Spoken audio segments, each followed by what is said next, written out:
Captain John Avery stood before the panoramic window of the launch station, staring out at the bustling activity on the launch pad. The spacecraft, Kronos, gleamed under the artificial lights, its metallic surface reflecting a mosaic of human ambition and scientific curiosity. "Today's the day, huh, John?"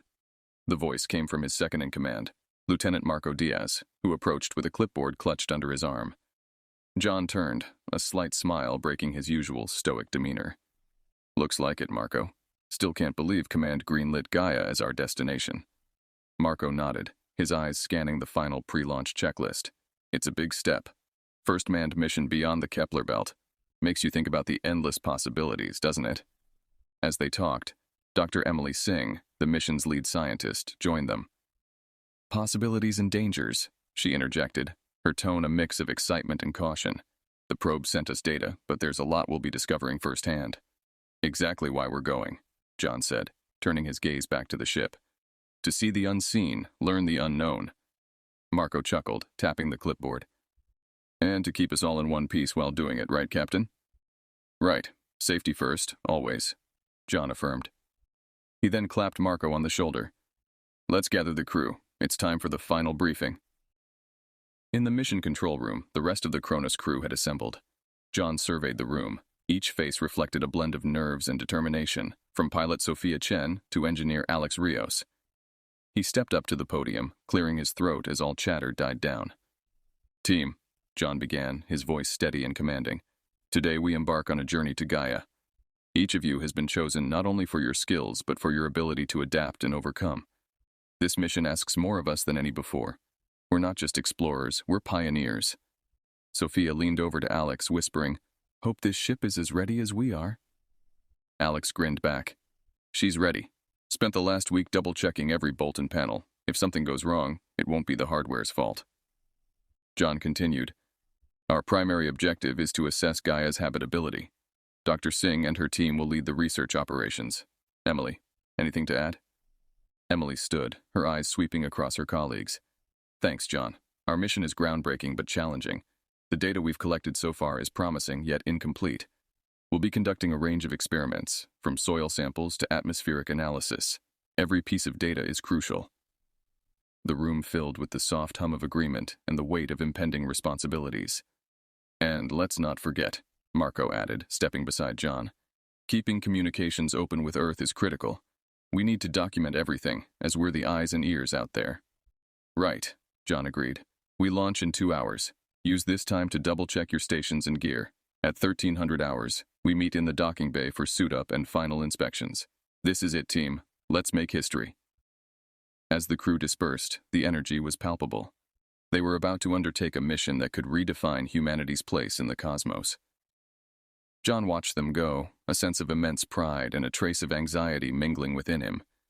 He knew the risks, the vast unknowns, but he also knew his crew, their capabilities, and their drive. The Kronos was ready, its engines a low rumble that promised the stars. And so were they. The cabin of the Kronos vibrated intensely as the spacecraft descended into the atmosphere of Gaia. The digital displays flickered with streams of data, and alarms sounded intermittently, adding to the tension already thick in the air. "Status report!" Captain John Avery shouted over the commotion, gripping his seat as another tremor shook the vessel. Pilot Sophia Chen, her eyes fixed on the controls, responded with strained calmness. "Entering atmosphere, but the gravitational fields aren't matching our projections. It's pulling us off course."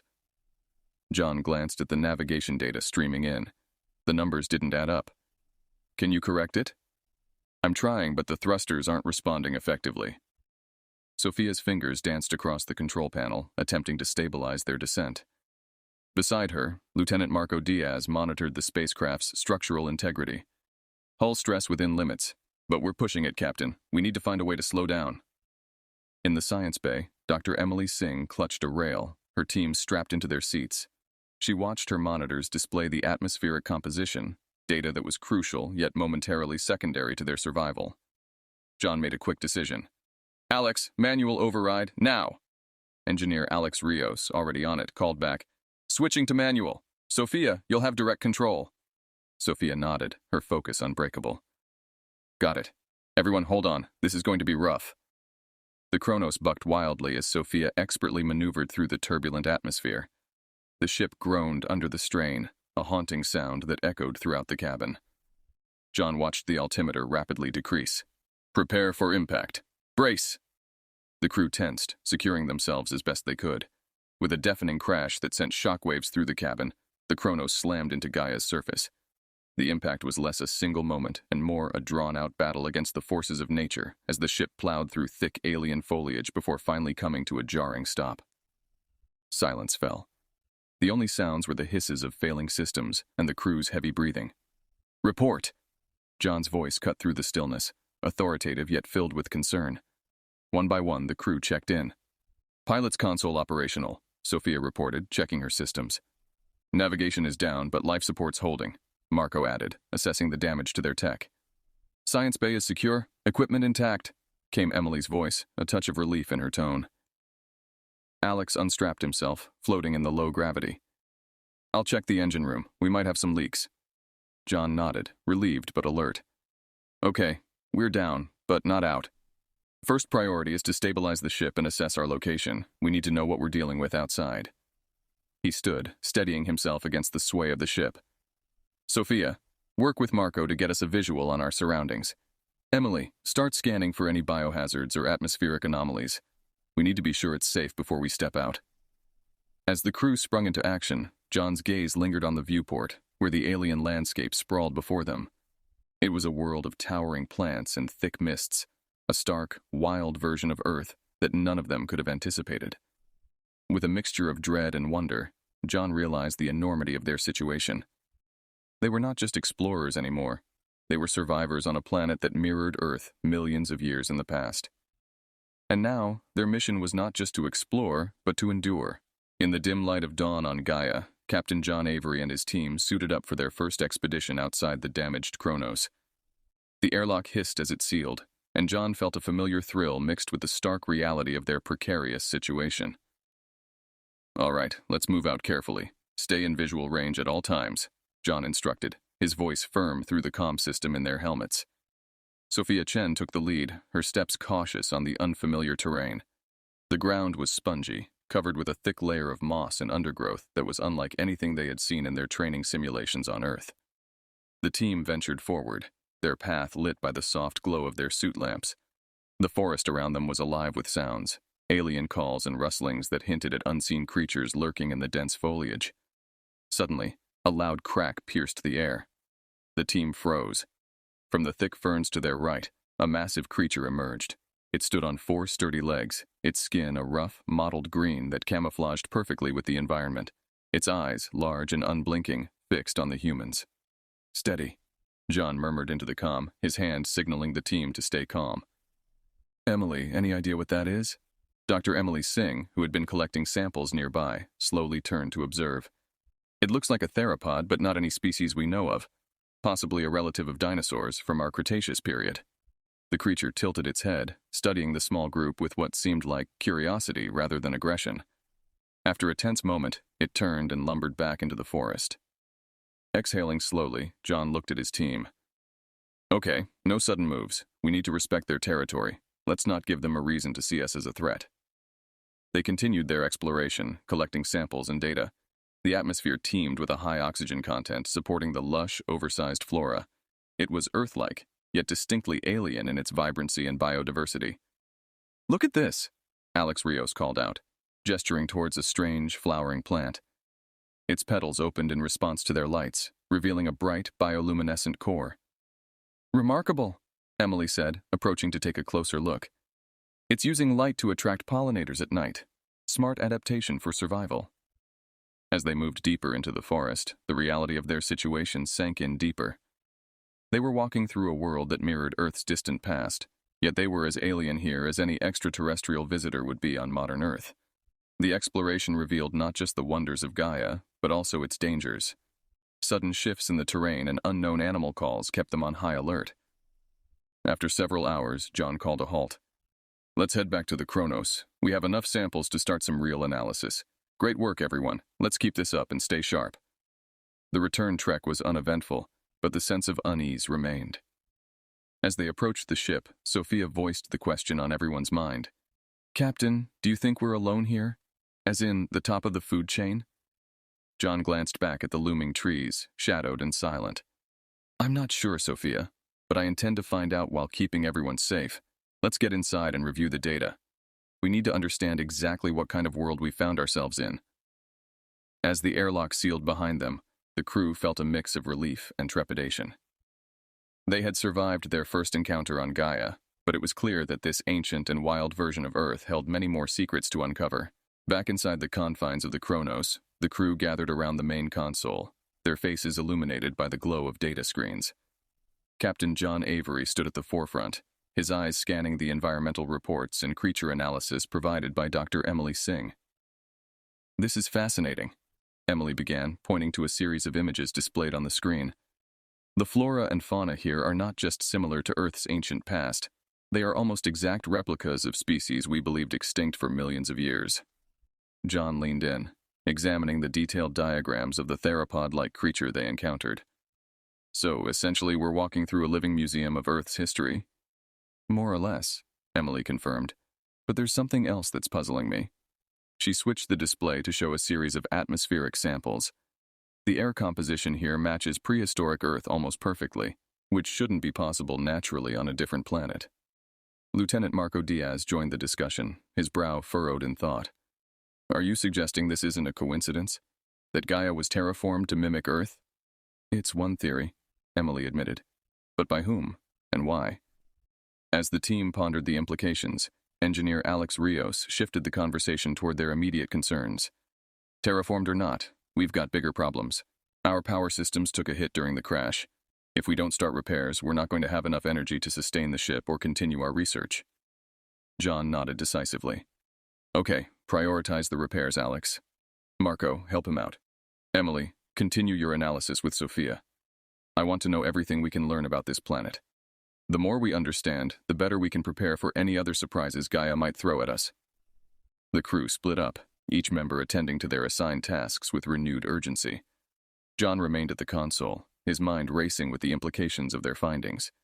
If Gaia was indeed an artificially modified version of ancient Earth, the question of who could have done such a thing, and their motives, loomed large. Later, as the suns of Gaia set, casting long shadows over the land, John and Emily took a moment to stand by a viewport, watching the alien landscape transition into night. John, if someone went to the trouble of recreating Earth's distant past, could they still be here, watching us? Emily's voice was low, filled with a mix of awe and apprehension. It's a possibility we can't ignore, John replied thoughtfully. And there's another thing. If this is a replica of Earth, could there be replicas of humans or human-like beings as well? That would change everything, Emily murmured, her gaze fixed on the darkening horizon. The night brought a chill that seeped through the walls of the Chronos, a reminder of the vast unknowns still surrounding them. Inside, the crew worked tirelessly, patching up systems, analyzing data, and keeping watch over the mysterious world outside. As John retired to his quarters that evening, the weight of their situation pressed heavily on him. They were isolated, surrounded by the echoes of their home planet from millions of years ago, yet far from any familiar comfort. Tomorrow, he decided, they would attempt to send a distress signal back to Earth. But whether help could arrive in time, or at all, was another unknown that hung in the silence of space around them. The next morning on Gaia, a routine survey mission took an unexpected turn. While scanning a newly discovered cave system near the crash site, Sophia Chen stumbled upon something that was unmistakably not of natural origin. The object was partially buried under sediment and rock, but its smooth metallic surface gleamed oddly under the light of her headlamp. Captain, you need to see this, Sophia's voice crackled over the comm, tinged with excitement and a hint of uncertainty. John Avery, accompanied by Dr. Emily Singh, quickly made their way to the cave. The entrance was flanked by towering stone columns that felt eerily deliberate, almost ceremonial. Inside, the air was cool and damp, the walls echoing their footsteps as they approached Sophia's location. What have you found? John asked as he caught sight of the object, a cylindrical device about half a meter in length, adorned with intricate carvings and faintly glowing symbols. It looks like some sort of artifact. I haven't touched it yet, Sophia reported, stepping aside to give John and Emily a better look. Emily knelt for a closer inspection, her eyes widening. These symbols, they're not random. They look almost Sumerian, but different. This could be a form of writing or some kind of interface. John examined the artifact, pondering its implications. Could this be what's been terraforming the planet? Maybe it's a relic from whoever engineered this place. With great care, the team excavated the artifact from its resting place and transported it back to the Kronos. In the ship's lab, they set up a containment field around the artifact, ensuring that any unknown properties it possessed wouldn't affect the ship or its crew. Over the next few hours, Emily led the effort to analyze the artifact, with Alex Rios rigging up various instruments to monitor its energy emissions and potential functionality. The symbols began to pulse more brightly, reacting to their equipment, or perhaps to the artifact's removal from the cave. "This thing is active," Alex noted, checking his readings. "It's emitting a low-level energy field. Nothing harmful as far as I can tell, but definitely operational." As they continued their analysis, Marco Diaz kept an eye on the ship's external sensors.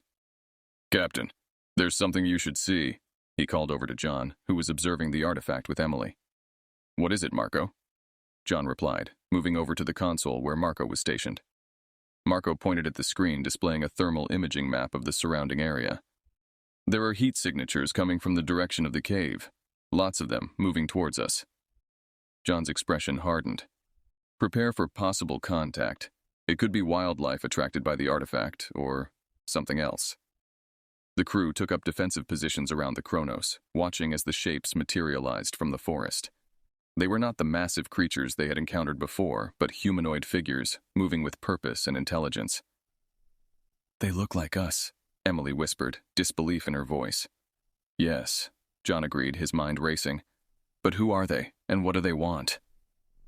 As the figures drew closer, the crew of the Kronos readied themselves for a new chapter in their extraordinary journey on Gaia, poised to uncover the mysteries of the artifact and the potential origins of their doppelganger visitors. The artifact, now humming steadily in the lab, seemed to be at the heart of the unfolding drama, linking the past of Earth with the present of this enigmatic planet. Tension hung thick in the air as the humanoid figures approached the Kronos. They moved with an eerie, synchronized gait, their eyes fixed on the ship. The crew stood ready, their defenses up, unsure of the intentions of these mysterious beings. "Keep calm, everyone. Let's not provoke them," Captain John Avery instructed, his hand resting on the sidearm at his belt, a precaution he hoped he wouldn't need to use. As the figures drew closer, their features became clearer under the ship's external lights. They were undoubtedly human-like, but with subtle differences. Elongated limbs, a silvery sheen to their skin, and eyes that reflected the light with an animal-like tapetum lucidum. Dr. Emily Singh, standing beside John, murmured, "They're almost like a mirror image of us, adapted to this environment, evolved or engineered." Before John could respond, a sudden shrill sound pierced the air. It wasn't coming from the humanoids, but from deeper in the forest. The crew's attention snapped to the source of the noise as a new threat emerged. Out of the darkness, swarms of smaller, distinctly non-humanoid creatures surged toward both the humans and the humanoid figures. These creatures were insect-like, with hard, chitinous exoskeletons and multiple limbs, skittering across the ground and leaping from the trees. "Defensive positions!" John yelled, signaling the crew to ready their weapons. The humanoids, surprisingly, seemed just as taken aback by the onslaught, and momentarily paused, looking between the humans and the advancing swarm. The next moments were chaotic. The swarm descended upon them with startling ferocity. The Kronos crew and the humanoids found themselves back-to-back, fighting a common enemy. Laser weapons fired in short, controlled bursts, cutting through the swarm with precision, while the humanoids used tools that emitted sonic pulses, disrupting the creature's advance. Sophia Chen, piloting the ship's external defense systems, managed to thin the ranks of the swarm with targeted strikes. "How many of these things are there?" she shouted over the comm. "Too many," replied Alex Rios, who was providing cover fire for Emily and Marco as they tried to retrieve more weapons from the ship. Amidst the chaos, John noticed one of the humanoids, apparently a leader, signal towards the artifact inside the Kronos. It was then that John understood. The artifact was not merely an object of scientific interest, but a beacon, calling these creatures, intentionally or not. Making a split-second decision, John gestured to Emily. "The artifact, it's attracting them. We need to shut it down or get it out of here." Understanding dawned on Emily's face, and she nodded, sprinting back to the ship with Marco to deactivate the device. The battle raged on, with each side gradually understanding the tactics of the other. Despite the initial tension, a rudimentary form of cooperation began to emerge between the humans and humanoids as they fought side by side against the relentless swarm. Finally, with a concerted effort, Sophia's precise strikes and the disabling of the artifact, the last of the swarm was driven back into the darkness of the forest. Breathing heavily, the crew and their unexpected allies took stock. John approached the humanoid leader, his expression one of cautious respect. "Thank you," he said simply, knowing the words were inadequate. The leader nodded, a gesture surprisingly human. "We need to talk," it said, its voice a strange, melodic cadence that hinted at a shared history yet to be discovered. As the adrenaline of the battle faded, John realized that this encounter might just have opened the door to understanding not only the mysterious Gaia, but perhaps the origins of humanity itself. The night's events had irrevocably bound them together, human and humanoid, in a shared struggle for survival on this ancient echo of Earth. In the aftermath of the swarm attack, the crew of the Kronos and their humanoid allies gathered inside the spacecraft's main assembly room, a temporary truce forged in the heat of shared combat. The air was tense, but filled with a palpable sense of curiosity and cautious optimism. Captain John Avery initiated the dialogue, addressing the humanoid leader who had introduced himself as Iron. "Iron, we need to understand what just happened. Why did that artifact draw the swarm?" Iron, his features marked by the silvery sheen of his skin, nodded gravely. "That device, it is known to us as the Harbinger. It was left here by those who came before, meant to protect this sanctuary. But when activated inappropriately, it becomes a beacon for the swarm." Dr. Emily Singh, always eager for knowledge, leaned forward. "You mentioned those who came before. Are you talking about the original inhabitants of this planet, or the engineers of this ecosystem?" Iron looked at each human face, his expression somber. "Both. This planet, your Gaia, was terraformed by an ancient race, ancestors to both our kinds. They engineered it as a cradle for life, a second chance for civilizations to evolve, should Earth ever fall." The revelation struck the crew with the weight of history and the vastness of their discovery. John processed the information, trying to fit this new piece into their ongoing mission. "And your people, how do you fit into this?" "We were the custodians," Aaron explained, "left here to oversee Gaia, to ensure it thrives and to guard against threats like the swarm. We failed today, not anticipating the Harbinger's distress call." Marco Diaz, always concerned with practical matters, chimed in. "What about us? We landed here by accident. Were we drawn here somehow?" "It is likely," Iron admitted. "The Harbinger can influence navigational systems, drawing those it deems necessary to the planet's survival or evolution." John pondered the implications, both moral and existential. "So this isn't just exploration, it's an invitation, or maybe a test." Iron's nod was almost imperceptible. "Yes, Captain Avery. How you interact with Gaia and what decisions you make here reflect deeper truths about your species." The crew sat in silence, each person wrestling with the scope of their unintended mission. Emily broke the quiet, her voice filled with a mix of awe and determination. "If we're to take part in this, we need to understand everything. Your history, this technology, everything." Iron agreed. "We shall share our knowledge with you. In exchange, we ask for your help to repair the Harbinger and restore its true purpose as a protector, not a beacon of danger." Over the next several days, the Kronos crew worked alongside Iron and his people. They learned about the advanced terraforming technologies that had sculpted Gaia and about the biological kinship between their species. The humans shared their own stories of Earth, of the strides in technology and the pitfalls of their stewardship of the planet. As they worked to repair the Harbinger, a deeper respect and understanding developed between the two groups. The crew trained in the use of the ancient technologies, amazed at the sophistication and foresight of the engineers who had built this world. Finally, with the Harbinger restored and reconfigured to safely protect Gaia without calling the swarm, John and Aaron stood together, looking out over the lush landscape that mirrored an Earth long gone, but not forgotten. "This is a new chapter for both our peoples," Aaron said, his tone reflective. "Perhaps in time we can prevent the mistakes of the past from being repeated." John nodded, his thoughts on his crew and their journey back to Earth. "We'll carry this knowledge home. Today, Gaia. Tomorrow, Earth. Maybe this time we'll get it right." As the sun set over Gaia, casting long shadows and golden light over the land, the Kronos crew prepared for their journey back to Earth, their mission far greater than any had anticipated. They were not just explorers or survivors, but messengers of a profound cosmic legacy. As the twin suns of Gaia rose over the horizon, casting a warm glow on the lush landscape, the crew of the Kronos made their final preparations for departure. The ship, once a mere vessel of exploration, now carried a trove of knowledge and a new understanding of humanity's place in the universe. Captain John Avery stood in the docking bay, overseeing the loading of the last of their supplies. Beside him, Iron and a delegation of the humanoid custodians gathered to bid farewell. The air was thick with emotion, a blend of excitement and melancholy at the parting of newfound friends and allies. Captain Avery, I cannot express in words the gratitude we feel for your help, Iron said, extending his hand. Your arrival was unforeseen, but it has brought us hope that the legacy of our ancestors can continue through both our peoples. John shook Iron's hand firmly. And we owe you a debt of gratitude as well, Iron. What we've learned here will change us forever. You've given us the tools to better ourselves and perhaps to help our planet avoid the fate that nearly befell yours. Dr. Emily Singh, carrying a datapad filled with research notes and collaborative studies, joined them. We'll continue our work, Iron, and we'll share what we've learned here. There's a real chance for change now.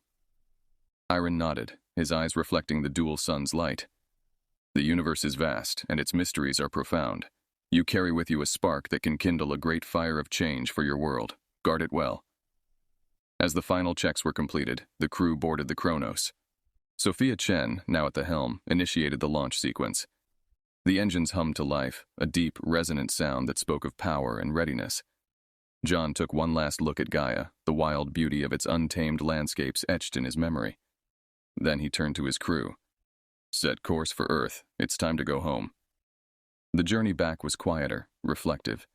Each member of the crew was absorbed in their thoughts, processing the enormity of their experience. They had left as explorers and were returning as bearers of a new vision. As Earth came into view, a pale blue dot growing larger on their screens, the weight of their responsibility settled on their shoulders. They were not just returning to report their findings, they were coming back as advocates for a profound shift in how humanity viewed itself and its place in the cosmos. Upon landing, the world was eager to hear their story. News of their discovery spread like wildfire, igniting debates and discussions across the globe. John, Emily, and the rest of the crew became spokespersons for a new way of thinking about Earth and its future. In the weeks that followed, international conferences convened, scientists and leaders debated, and plans were drawn up for returning to Gaia. But more importantly, the Kronos mission had sparked a global movement towards environmental stewardship and interstellar exploration. John often thought back to their days on Gaia, the lessons learned, and the future they had glimpsed. It was a future filled with promise and potential. As he watched Earth's nations come together with a newfound purpose, he felt a surge of hope. In the quiet moments, looking up at the stars, John knew that the journey was far from over. It was just the beginning of humanity's new chapter, a chapter of unity, exploration, and respect for all life, driven by the timeless echoes of Gaia. As the world turned and the stars shone down, the legacy of the Kronos mission continued to inspire. Humanity had looked into the mirror of its past on another world and was now ready to face its future, united and renewed on Earth.